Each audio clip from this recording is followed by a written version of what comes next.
সিলেটও একটা সামাজিক সম্প্রীতি একটা ভারসাম্য আনতাম চাই, যাতে এই সিলেটটা সারা দেশের কাছে একটা দৃষ্টান্ত হইয়া থাকে। আমরা আগামী দিন ইনশাল্লাহ এই সিলেটরে বাংলাদেশের মাঝে মেয়েরার লাগি সব থেকে নিরাপদ শহর, সব থেকে জনপদ হিসাবে গড়িয়া তুলব। আগামী দিন তারার মেধার পরিপূর্ণ সদ্ব্যবহার করিয়া নিজের জীবনে উন্নতির লাগি ছেলে এবং মেয়ে উভয় লাগে ইনশাল্লাহ এই সুযোগ আমরা নিশ্চিত করব। আমরার খাম অনেক লম্বা, অনেক চ্যালেঞ্জ আমরার অনেক বেশি, আমরার প্রতিকূলতা অনেক বেশি, কিন্তু আল্লাহ যদি আমরা মেহরবানি করেন, আপনারা দোয়া থাকে ইনশাল্লাহ আপনার কাছে আমি দোয়া চাই। আর সময় সময় যখন সুযোগ হয় ইনশাল্লাহ আমরা এইভাবে বইমু কিতা করলাম সিলেটবাসীর জানাই। প্রত্যেক সময় যে আমি খালিঘাট আইয়া বইমু তা নাই, কোনো সময় আমরা হয়তো 5 নম্বর ওয়ার্ডও এইভাবে বইমু আমরা মা বোন মুরব্বিয়ান লইয়া, কোনো সময় অন্য ওয়ার্ডও, কোনো সময় কোনো ইউনিয়নও, কিন্তু খররাম এটা সিলেটবাসীর জানাইও খাম গুণ করবো ইনশাল্লাহ। আপনারা বালা থাকেন, তার মানে হইল আমি আপনারা চৌকর আড়ালো যাইতাম না, আপনারা চৌকর সামনে থাকুন ইনশাল্লাহ। সুস্থ থাকুন, সব বালা থাকুন। আসসালামু আলাইকুম।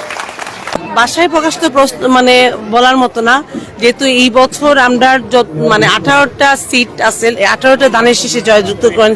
স্পেশালি আমরা 1 নম্বর যেটা আসনটা আছে, খুব এখানে আসন আপনারা জানেন, মুক্তাদির ভাই আপনার কমিটমেন্ট আছে 14 নম্বর ওয়ার্ডে আমরা জিতাইমু ওদিন, তারপর দিন আপনি আইবা তাই কথা রাখছেন। আর আমরা বৈনীতির পক্ষই আমরা হইছিলাম, আমরা অনেক কিছু করবা আশা করি, আমরা করবা সপ্তাহ, আর দাবিদার কিচ্ছু নাই ইনশাআল্লাহ।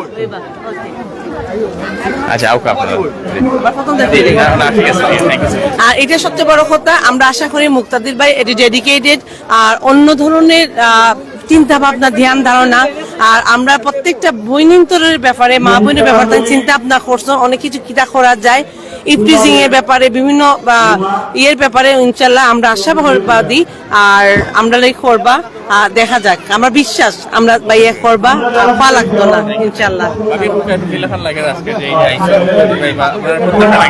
আসসালামু আলাইকুম, ভালো আছেন সব? আমরা খুশি, খুব ভালো লাগে। আর যেহেতু আমি ওই মেজটিলার থাকি, আমিও না কাম করছি, কিন্তু মুক্তাদির চাচার লগে খুব ভাল লাগছে। আমি অন্তে কেউ নইছি, তারা লইয়া বহুত আটিছি আসলে। আর ভাল লাগে আজকে আল্লাহর অতদিন পরে, 17 বছর পরে আল্লাহ আমরা জিতাইয়া আনছন। ইনশাল্লাহ খাম হইতো নতুন করে চাই ভালো থাকা। দিদি কিরকম লাগছে আজকে মুক্তাদির সাহেব আবার আসছেন, ওনার কাছে কি প্রত্যাশা আপনাদের?